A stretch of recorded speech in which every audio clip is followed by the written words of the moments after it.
Anyway, to get back to the star, it's all held together by gravity, and it's got a nuclear fuel, which haven't been talking about, that is burning up the hydrogen and generating energy, which keeps things going. And after a while, it would use the fuel up. People began to think about what would happen then. And it would be possible to just be gas sort of hanging around, held together by gravity, but quiet. But another possibility was to think, if I push the stuff together closer, the gravity is stronger. Would it hold together? Well, if you push a little bit together, the pressure increases. When you push gas together, there are more atoms and they pound harder, so the pressure's higher, but the gravity's stronger. And it turns out the pressure wins, so it would just come out again. If you push a star in like that, it oscillates. And there are some stars that are oscillating and vibrating and so on, but it turns out if you keep on analyzing it and you push it together very far to the incredible concentration that the whole mass of the sun is down to the size of the Earth or smaller, then it turns out all the nuclear matter, all the nuclei of the atoms are all stuck next to each other tight. The electrons are, spaces where the electrons are, is all squashed out, and it comes out that when you get to that far, the gravity's strong enough, has overpowered the pressure again. Even though the pressure's got to be enormous, the gravity's got to be even more enormous, and the thing will stay steady at a different size and be nothing but a neutron's nuclear matter, nothing solid nuclear matter. And this is a possibility was worked out by Oppenheimer and Volkoff, and it's called a neutron star. And people waited to see if there were any such neutron stars for years, until recently they found these strange pulsars which emit flashes of radio waves, and later they found light, which can go 30 times a second, for instance, the fastest ones, or maybe 10 times a second, or 1 a second. And at first, that's very mysterious. You're used to stars being big and slow, and how can anything in a star move in a 30th of a second? Well, these things are very small neutron stars, and they're spinning very fast.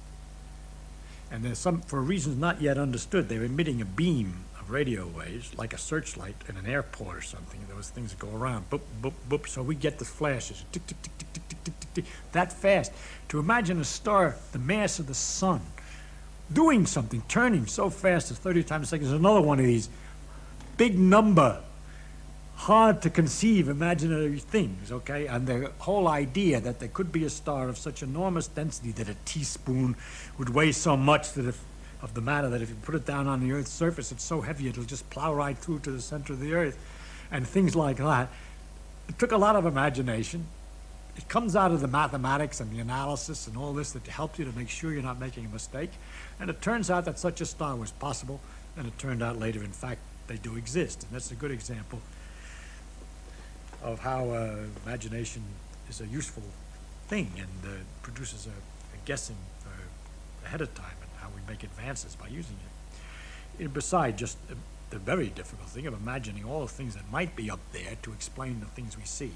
In the case of astronomy, we have a large number of things that we see that we have not yet quite clearly got the imagination to see what it is that's producing it. Quasars are very powerful sources of light and radio waves for very great distances. We can see them because they're so bright. And the exact cause of their sources is only gradually being recently understood in terms of another nutty concept of imagination, the black hole, which is something that comes from following the logic of the gravity theory of Einstein to its ultimate, working out the consequences in crazy circumstances. Suppose you had an amount of matter so great that the gravity force is so much that even light trying to get out falls back. Nothing can go faster than light, and nothing could escape.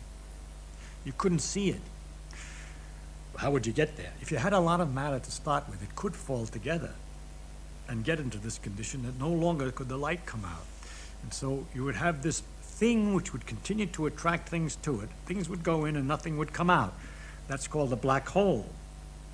And you say, well, how can a black hole, which is absorbing everything, make all this energy that we see? Is that an explanation of the quasar? Actually, it may well be, because if the things are falling in don't go plunk in, but go around, falling in by swirling, then as they fall in and irregularly and so forth, and in the fast motions that it produces, they go down this whirlpool, they generate a lot of energy and friction and so forth, and different kinds of effects, magnetic and electric effects, that could make the jets of matter that come out of the quasar and the radio galaxies in ways that are not really understood. We don't have a real picture of why there are jets of radio waves and so matter emitting radio waves in galaxies. There are galaxies in which great jets have come out of big clouds of matter on each side, which are emitting radio waves. So there's some kind of a source in there that sort of gets wound up and shoots these jets of material out with tremendous energy, and it's guessed that maybe that's a black hole somehow or other. And the somehow or other is the challenge of imagination, which has not yet been answered by anybody with any great confidence.